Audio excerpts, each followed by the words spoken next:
ಮಾಹೆ ವಿಶ್ವವಿದ್ಯಾನಿಲಯ ಅಂಗಸಂಸ್ಥೆಯಾದ school of communication ಕುಂದಾಪುರದ ನಮ್ಮ ಭೂಮಿ ಸಂಸ್ಥೆಯೊಂದಿಗೆ ಸೇರಿಕೊಂಡು ನಮ್ಮ ಅಂಗಡಿ ಎಂಬ ವಿನೂತನವಾದ ಕಾರ್ಯಕ್ರಮವನ್ನು ಹಮ್ಮಿಕೊಂಡಿದೆ. ಈ ಕುರಿತಾದಂತಹ ವಿಶೇಷ ವರದಿ ಇಲ್ಲಿದೆ.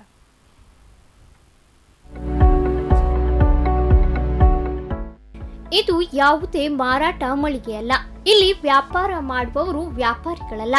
ಬದಲಾಗಿ ಇದು ಮಾಹೆ ವಿಶ್ವವಿದ್ಯಾನಿಲಯದ ಅಂಗಸಂಸ್ಥೆಯಾದ ಸ್ಕೂಲ್ ಆಫ್ ಕಮ್ಯುನಿಕೇಷನ್. ಇಲ್ಲಿ ವ್ಯವಹಾರ ಮಾಡುವವರು ಸಂಸ್ಥೆಯವರು, ಸ್ನಾತಕೋತ್ತರ ಪದವಿ ವಿದ್ಯಾರ್ಥಿಗಳು. ಇವರು ಕುಂದಾಪುರದ ನಮ್ಮ ಭೂಮಿ ಸಂಸ್ಥೆಯೊಂದಿಗೆ ಸೇರಿಕೊಂಡು ನಮ್ಮ ಅಂಗಡಿಯನ್ನ ನಡೆಸುತ್ತಿದ್ದಾರೆ. 3 ದಿನಗಳ ಕಾಲ ವ್ಯವಹಾರವನ್ನ ನಡೆಸಿ ಬಂದ ಲಾಭದ ಹಣವನ್ನ ನಮ್ಮ ಭೂಮಿಯ ವಿಶೇಷ ಮಕ್ಕಳಿಗಾಗಿ ವಿನಿಯೋಗಿಸುತ್ತಿದ್ದಾರೆ. ಗ್ರಾಮೀಣ ಭಾಗದ ಜನರು ತಯಾರಿಸಿದ ಪರಿಸರ ಸ್ನೇಹಿ ವಸ್ತುಗಳನ್ನು ಮಾರಾಟ ಮಾಡಿ ಪರಿಸರವನ್ನ ಉಳಿಸುವುದರ ಜೊತೆಗೆ ವಿಶೇಷ ಮಕ್ಕಳಿಗೆ ನೆರವಾಗುವ ವಿಶೇಷ ಕಾರ್ಯಕ್ರಮವನ್ನ ಹಮ್ಮಿಕೊಂಡಿದ್ದಾರೆ. ಸ್ನಾತಕೋತ್ತರ ಪದವಿ ವಿದ್ಯಾರ್ಥಿಗಳ ಅಧ್ಯಯನದ ಭಾಗವಾಗಿ ಈ ಕಾರ್ಯಕ್ರಮವನ್ನ ಹಮ್ಮಿಕೊಳ್ಳಲಾಗಿದೆ.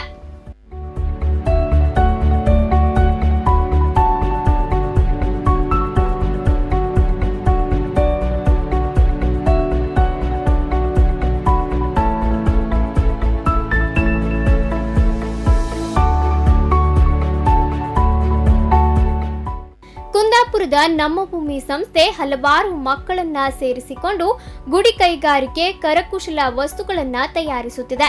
ಇಲ್ಲಿ ತಯಾರಿಸಿದ ವಸ್ತುಗಳಿಗೆ ಮಾರುಕಟ್ಟೆಯನ್ನ ಕಲ್ಪಿಸುವ ಕೆಲಸವನ್ನ ಸ್ಕೂಲ್ ಆಫ್ ಕಮ್ಯುನಿಕೇಷನ್ ಕಳೆದ 15 ವರ್ಷಗಳಿಂದ ಮಾಡುತ್ತಾ ಬಂದಿದೆ. ಮಣ್ಣಿನ ಅಲಂಕಾರಿಕ ವಸ್ತುಗಳು, ಬಟ್ಟೆಗಳು, ಕದ್ದಿರುನಿಂದ ನಿರ್ಮಿಸಿದ ತೋರಣಗಳು, ಅನೇಕ ಗೃಹಾಲಂಕಾರಿಕ ವಸ್ತುಗಳು, ಸಂಗೀತ ಸಾಧನಗಳು ನಮ್ಮ ಅಂಗಡಿಯಲ್ಲಿ ಲಭ್ಯವಿದೆ. ಕಳೆದ 15 ವರ್ಷಗಳಿಂದ ಸಾರ್ವಜನಿಕರು ಕೂಡ ಉತ್ತಮ ಸ್ಪಂದನೆಯನ್ನ ನೀಡುತ್ತಿದ್ದಾರೆ. ಸಬ್ಜೆಕ್ಟ್ ನಾವು ಆರ್ಗನೈಸ್ ಮಾಡ್ತಾ ಇದ್ದೀವಿ ಫೆಸ್ಟಿವಲ್ ಅನ್ನ. ಈ ನಮ್ಮ ಅಂಗಡಿ ಒಂದು ಎಕ್ಸಿಬಿಷನ್, ಇದು ಹ್ಯಾಂಡ್ಲೂಮ್ ಮತ್ತು ಹ್ಯಾಂಡಿಕ್ರಾಫ್ಟ್ ಪ್ರಾಡಕ್ಟ್ ಸೆಲ್ ಮಾಡೋಕ್ಕೆ. ಆ್ಯಂಡ್ ಇದು ನಾನು CWC concern for working children ಅಂತ ಆ NGO ಜೊತೆಗೆ ಮಾಡ್ತಾಯಿದ್ದೀವಿ. ಆ NGOದ ಒಂದು ಶಾಲೆ ಇದೆ ನಮ್ಮ ಭೂಮಿ ಅಂತ. ಸೊ ಆ ಶಾಲೆಯಿಂದ ನಾವು ಜಾಯಿಂಟ್ ಆಗಿ ಈ ಫೆಸ್ಟನ್ನು ಆರ್ಗನೈಸ್ ಮಾಡ್ತೀವಿ. ಮಣಿಪಾಲದಂತಹ ಅಂತಾರಾಷ್ಟ್ರೀಯ ನಗರದಲ್ಲಿ ರಾಜ್ಯ ಹಾಗೂ ಹೊರ ರಾಜ್ಯದಿಂದ ಬಂದಂತಹ ವಿದ್ಯಾರ್ಥಿಗಳು ಜಿಲ್ಲೆಯ ಗ್ರಾಮೀಣ ಭಾಗದ ವಿಶೇಷ ಮಕ್ಕಳ ಏಳಿಗೆಗಾಗಿ ಶ್ರಮಿಸುತ್ತಿರುವುದು ಶ್ಲಾಘನೀಯ. ನಮ್ಮ ಅಂಗಡಿಗೆ ಒಮ್ಮೆ ಭೇಟಿ ನೀಡಿ.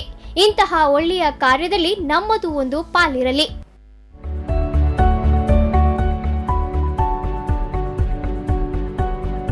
ದಿವಾಕರ್ ಹಿರಿಯಡ್ಕ, ಸ್ಪಂದನ ನ್ಯೂಸ್, ಮಣಿಪಾಲ.